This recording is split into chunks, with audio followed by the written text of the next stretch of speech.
البدع والأهواء، أهل البدع العقائدية وأهل البدع السياسية. نقول بيننا وبينكم السلف، بيننا وبينكم الكتب، كان فيقول البدع بيننا وبينكم. قال الإمام النووي رحمه الله تعالى: Al-haditsu tasi' wa tis'un, al-haditsu sabi' wa tis'un ba'da 500, 597.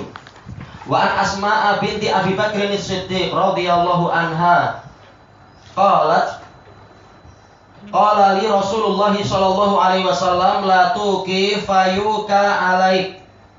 Jangan engkau membatasi sehingga engkau pun dibatasi. Disebutkan dalam soal ini yang kita baca ya. Betul. Disebutkan dalam catatan kaki, diriwayatkan oleh Imam Bukhari dan Muslim. Oh enggak, ini kita lanjutkan dulu. Wa fi riwayah, dalam riwayat yang lain, anfiqi awing fahi, berinfaklah engkau, atau infahi sama, yaitu berikan, hendaknya engkau banyak memberi. Awing dahi, ini maknanya sama, yaitu hendaknya engkau bersikap dermawan. Wala tuhsi, dan jangan engkau menghitung-hitung, mengira-ngira, fayuhsa alaik, sehingga engkau pun akan diperlakukan sama. Pemberian kepadamu juga akan dihitung-hitung, dibatasi, dikira-kira. Wala tu'i fayu illahu alaik, jangan engkau membatasi sehingga Allah pun membatasi terhadap dirimu. Muttafaqun alaih. Wa infahi bil ha'il muhmalah, yaitu tanpa titik, wa huwa bi makna anfiqi, sama, yaitu apa? Berinfaklah. Nafah artinya adalah pemberian.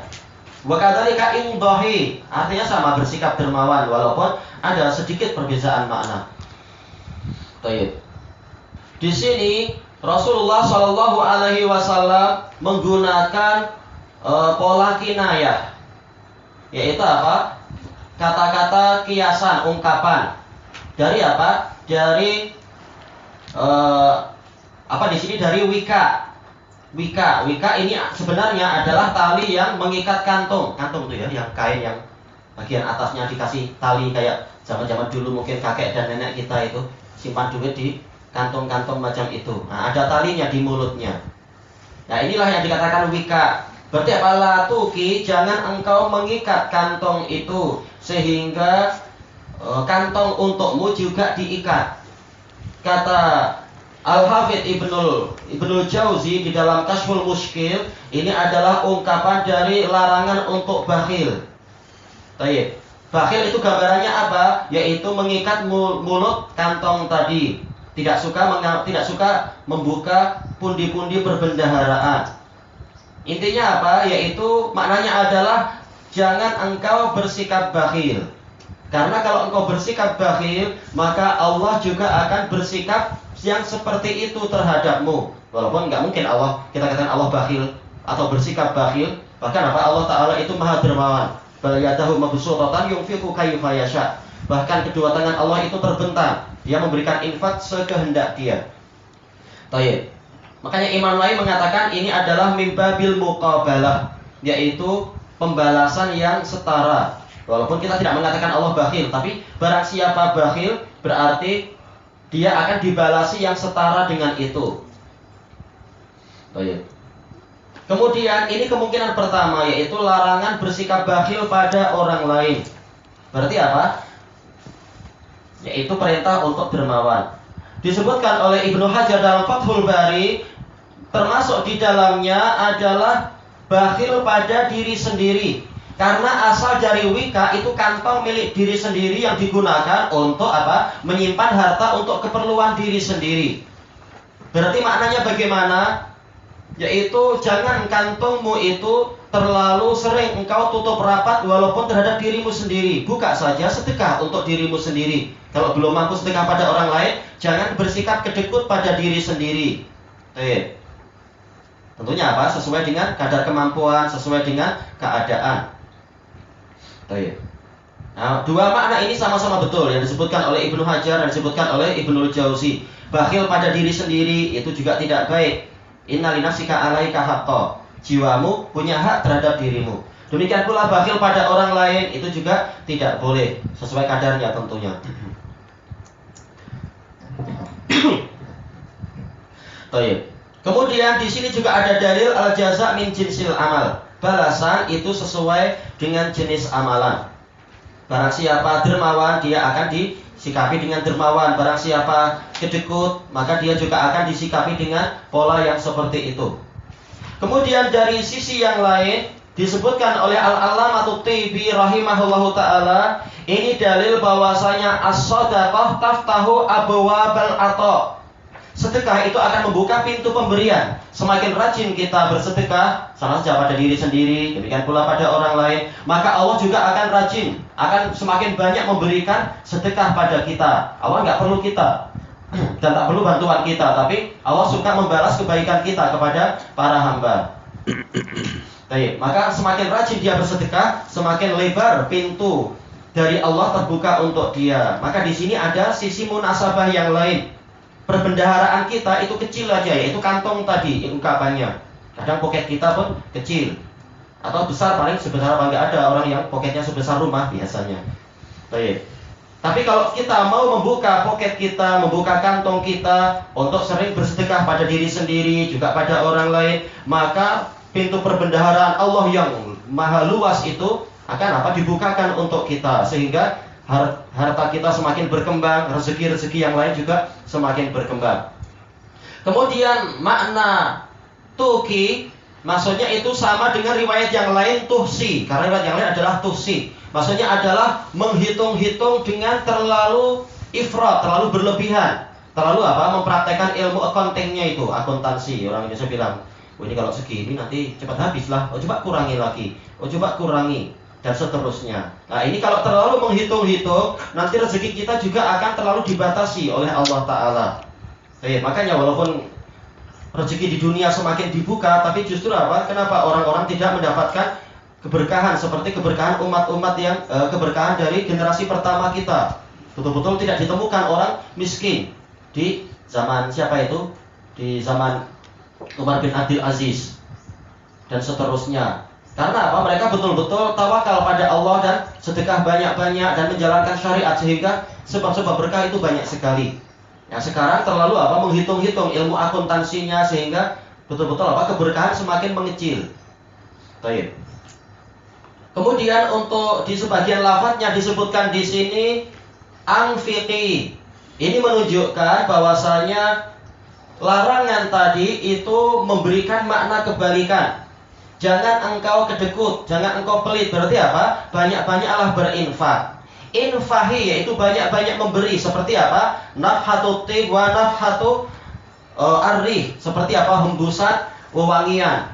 Tahu-tahu menyebar kemana-mana wewangian itu, atau hembusan angin menyebar kemana-mana. Jadi bersikaplah seperti itu. Baik. Awing dohi. Ini disebutkan oleh Fadilatul Syekh Ubaidullah Al-Mubarakfuri, guru dari Syekhina Hasan bin Qasim hafizahullah taala, dan Ubaidullah Abdurrahman Al-Mubarakfuri punya kitab Mir'atul Mafatih. Beliau mengatakan makna ingdohi ini adalah yaitu diambil dari memercikkan air sedikit-sedikit. Jadi walaupun engkau tidak punya air yang banyak, tapi paling tidak tetap engkau melakukan percikan sedikit-sedikit. Karena sedekah yang terpandang, sedekah yang paling utama itu bukan sekali langsung habis itu setahun nggak pernah sedekah, tapi lebih baik setiap hari sedekah walaupun sedikit-sedikit. Nah ini ingdoh, sedekah walaupun sedikit, seperti memercikkan air. Baik. Jadi bertakwa semampunya, mampu banyak-banyak, mampu sedikit pun ya sedikit. Yang penting tidak kedekut. Dan ini pula yang diamalkan oleh sahabat, yaitu Uqbah bin Amir radhiyallahu an, yang mana disebutkan oleh murid terbaiknya, yaitu siapa namanya itu? Abdullah bin Marsad, Abdul Khair Abdullah bin Marsad. Beliau mengatakan wa kana Uqbah bin Amir la yuhtihu yauman illa wa huwa yatasaddaqu imma bi ka'kah aw basalin aw syai'. Uqbah bin Amir tidak pernah beliau itu luput dari satu hari pun kecuali beliau bersedekah, walaupun dengan sepotong roti atau walaupun dengan sebiji basal bawang merah ataupun dengan yang lainnya. Setelah Uqbah bin Amir ini, gubernur Mesir ini, beliau meriwayatkan hadis Nabi, kullu mri'in tahta dhilli shadaqatihi yaumal qiyamah hatta yuqda bainal ibad. Setiap orang itu ada di bawah naungan sedekahnya di hari kiamat sehingga seluruh urusan di antara para hamba itu diputuskan. Baik, lalu disebutkan tiap hari beliau sedekah. Walaupun dengan barang yang sekecil-kecilnya, tetap beliau berusaha ada hari di setiap hari itu ada nilai sedekah. Baik, dan ini pula yang dipraktekkan oleh Asma yang meriwayatkan hadis ini. Dia berlomba-lomba dengan saudarinya, yaitu siapa? Aisyah. Asma, kalau beliau bersedekah, beliau itu apa? Tidak pernah menghitung. Ada barang langsung sedekah, ada barang langsung sedekah. Kalau Aisyah, beliau kumpul dulu, nggak dihitung tapi dikumpul-kumpul. Setelah itu langsung banyak sedekah. Intinya apa? Dua-duanya sama-sama dermawan. Kalau Indonesia bilang apa ya? Dermawati kalau Indonesia bilang. Intinya adalah rajin bersedekah, walaupun caranya lain-lain. Sama-sama tidak menghitung, tapi yang ini langsung sedekah, yang itu kumpul-kumpul dulu baru sedekah banyak-banyak ke orang banyak. Intinya adalah mereka tipenya adalah menjalankan hadis Nabi, tidak suka menghitung-hitung, langsung sedekah. Wala tuhsi fayuhsa alaik. Jangan engkau menghitung-hitung. Ihsa ini adalah apa? Menghitung dengan ifrat, dengan apa? Berlebihan. Bukan berarti haram menghitung harta, boleh. Karena apa? Rasulullah tidak melarang Umar ketika Umar waktu itu menjadi penjaga perbendaharaan negeri di Madinah. Rasulullah menyuruh untuk hendaknya engkau keluarkan lagi sedekah kurma sekian ke orang-orang itu. Umar mengatakan, wahai Rasulullah, ini perhitungan kita, ini tinggal kurmanya tersisa tinggal hanya untuk beberapa hari aja. Rasulullah tidak mengingkari perbuatan Umar. Boleh memperkirakan, yang penting apa? Tidak bersikap gedekut. Kemudian Rasulullah mengatakan, berikan saja, nanti Allah akan memberkahi kurma itu. Baik. Jadi semata-mata menghitung tidak mengapa, yang penting tidak apa sampai tingkat ihsa. Ihsa ini adalah menghitung sampai sedetail-detailnya. Baik. Kemudian apa? Fayuhsa alaik, sehingga engkau pun akan dihitung-hitung pemberian terhadapmu. Kayak apa sebenarnya tujuan orang untuk terlalu menghitung harta? Tujuannya adalah untuk agar tidak miskin dan agar hartanya itu terjaga dan terus berkembang. Tapi ternyata cara ini tidak diberkahi. Dia masuk dalam bab muamalatul mubtil binaqidi qasdih. Pelaku kebatilan diperlakukan kebalikan dari apa yang dia inginkan. Dia ingin hartanya berkembang, justru malah apa? Keberkahan dibatasi oleh Allah Ta'ala. Wala tu'ifayu illahu alaik. Jangan engkau membatasi sehingga Allah pun membatasi atau bahkan apa? Menutup perbendaharaan terhadapmu. Baik. Kata Al-Hafidh, untuk pola yang pertama itu dengan pola apa itu? Al-fi'lul ladzi lam yusamma fa'iluh. Fi'il yang fa'ilnya tidak disebut. Yuka. Pelakunya siapa? Tapi dalam riwayat yang lain, alhamdulillah di sini Nawawi menyebutkan fayu illahu alaik. Allah yang akan memberikan penutupan atau pembatasan terhadap dirimu. Nah, fa'ilnya jelas di sini. Ini menunjukkan bahwasanya riwayat itu memang saling menjelaskan satu sama lain. Dan hal ini juga menunjukkan bahwasanya Allah itulah yang memberi. Sebagaimana dalam hadis muttafaqun alaih dari Muawiyah radhiyallahu an, Rasulullah mengatakan, innama anal qasim wallahu huwal mu'ti. Saya hanyalah pembagi, tapi Allah lah yang memberi. Karena perbendaharaan harta itu di sisi Allah. Berarti kalau memang Allah lah yang memberi segalanya, dan itulah yang kenyataannya demikian, maka cara kita mendapatkan rezeki dan berkah dari Allah adalah kita menaati perintah Allah yang melalui Rasulnya tadi, dengan cara tawakal pada Allah dan tidak terlalu mengkhawatirkan masalah nanti takut miskin atau apa. Bersedekah dan tawakal pada Allah.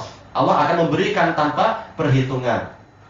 Sebagaimana ini juga dijelaskan oleh para pensyarah tadi, Al-Hafidh Ibnu Hajar. Intinya kalau kita tidak suka menghitung-hitung pemberian, maka Allah juga tidak akan menghitung-hitung pemberian untuk kita. Walaupun tentunya Allah tahu kadarnya. Tapi Allah tidak akan menghitung-hitung. Bahkan apa? Pemberiannya itu bighairi hisab, tanpa batasan sama sekali. Ini untuk orang-orang yang juga apa? Sedekah tanpa membatasi diri sendiri terhadap masyarakat. Walaupun membatasi boleh, tapi apa? Tidak perlu sampai takut miskin lalu menghitung-hitung dan seterusnya. Baik. Dan sebagian pensyarah mengatakan, dan ini dalilnya banyak sekali, fil majhul barokah. Di dalam harta yang tidak diketahui kadarnya itu ada keberkahan. Dalilnya banyak sekali. Insya Allah akan kita lewati banyak di hadis-hadis Bulughul Riyadhus Shalihin ini. Dalil-dalil di Bukhari, dalil di Muslim. sesuatu yang tidak terlalu dihitung-hitung, itu berkahnya justru lebih banyak daripada yang terlalu dihitung. Karena manusia kalau cenderung menghitung, dia akan cenderung menjadi apa? Pengatur untuk rezeki Allah. Akhirnya Allah membalas dia sesuai dengan sikap dia tadi. Tapi barang siapa menyerahkan pada Allah, maka dia telah menyerahkan dirinya dan hartanya pada Zat yang Maha Dermawan, maka dia akan beruntung. Tayyib ilahuna wallahu a'lam.